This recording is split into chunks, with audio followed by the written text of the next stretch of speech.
Good morning to all. I am Ravika from SIMT Nakodar. बच्चे, हमने जो आज का टॉपिक करना है बेसिक अकाउंटिंग में, वो हमने करना है बैंक रिकन्साइलेशन स्टेटमेंट। आपको क्या समझ लगती है जब हम बैंक रिकन्साइलेशन स्टेटमेंट की बात करते हैं?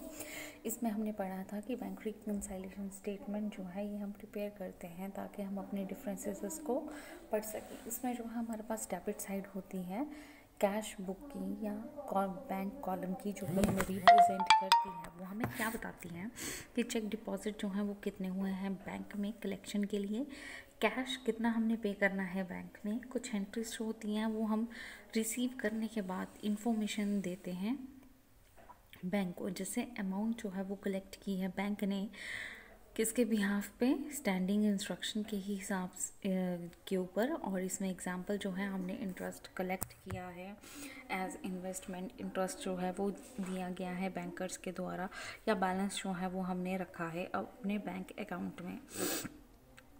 जो अमाउंट है वो पे की गई है हमारे कस्टमर्स के द्वारा डायरेक्टली हमारे बैंक्स अकाउंट में।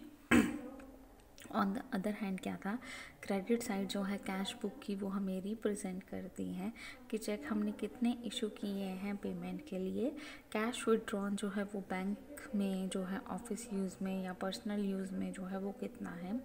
कुछ एंट्रीज जो है वो हमने करनी है जब हमने रिसीव करनी है इंफॉर्मेशन बैंक से। अमाउंट जो है वो पे करना है बैंक के द्वारा, और ये जो है हमारे बिहाफ पे जो कि हमारी स्टैंडिंग इंस्ट्रक्शन है वो क्या है। इसमें जो है example payment of insurance premium जो है वो क्या है, इंटरेस्ट जो कि हमने चार्ज किया गया है बैंक के द्वारा, या अमाउंट जो है वो हमने कितनी ड्रॉन ओवर करनी है, और ये जो है अबव होगी हमारे एक्चुअल बैलेंस से जो कि हमने अपने बैंक अकाउंट में रखना है। बैंक चार्जेस जो हैं ये पेबल होंगे जो कि हमारी एजेंसी है या यूटिलिटी सर्विस है जो कि हमने रेंडर करनी है किसी भी बैंक के द्वारा। अब हम बात करते हैं मीनिंग की।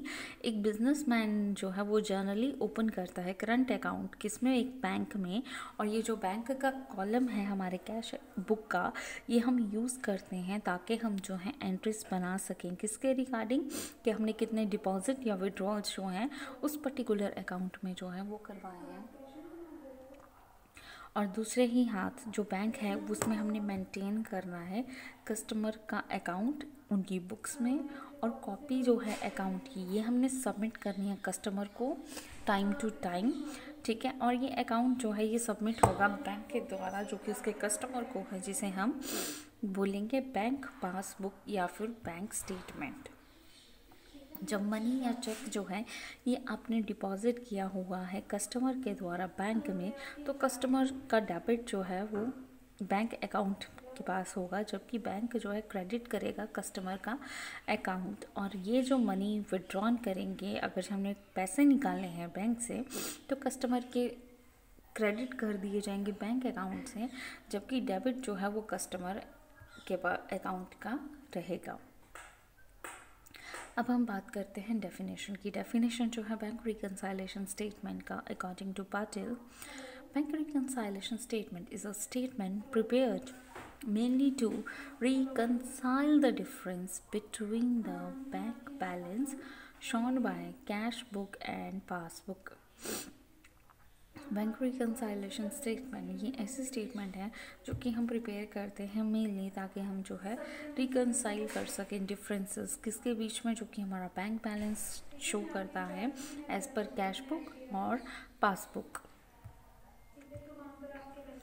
अकॉर्डिंग टू विलियम पिकल्स, बोलते विलियम पिकल्स जो हैं वो क्या कहते हैं, जर्नली ये statement is prepare to show the effect of unpresented या and uncredited cheques. Such statement is known as bank reconciliation statement. ये जो स्टेटमेंट है ये जर्नली होती हैं और ये प्रिपेयर करते हैं ताकि हम शो कर सकें किसको, इफ़ेक्ट जो है हमारा अनप्रेजेंटेड या अनक्रेडिटेड चेक्स का। ये जो स्टेटमेंट है इसे हम बोल देते हैं bank reconciliation statement. Causes of difference between cash book and passbook, ठीक है। फॉलोइंग जो हैं वो कॉजेज हैं जो कि हमारा डिफरेंस शो करते हैं किसमें, बैलेंसेस में, जो कि हमारे बैंक पासबुक के या balance as shown by the cash book. इसमें चेक इशू है लेकिन वो हमने प्रेजेंट नहीं किया है फॉर द पेमेंट। चेक जो है वो इशूड है but you have not presented for the payment. जब चेक इशू किया गया है क्रेडिटर को पेमेंट में या उसके ड्यूज़ में, तो ये जो है इमीडिएटली हमने क्या करना है, रिकॉर्ड करना है अपनी कैश बुक में या फिर बैंक कॉलम में। अब ये जो चेक है ये हमने प्रेजेंट नहीं किया है पेमेंट के लिए, तो जो बैंक जो है वो रिकॉर्ड नहीं करेगा फर्म के अकाउंट को।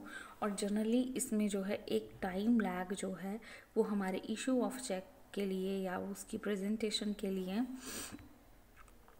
दिया जाएगा। इसमें बैंक जो है वो क्या करेगा, जो चेक्स हमने प्रेजेंट करने हैं पेमेंट के लिए, ठीक है, उसमें जो है ये चेक कैश बुक जो है वो शो करेगा ledger balance as compare to comparison. इसमें जो है हमें कंपैरिजन में कम बैलेंस जो है वो देखने को मिलेगा। तो ये कुछ रीज़न है, इसमें और भी हैं जो हम कल डिस्कस करेंगे। Thank you class.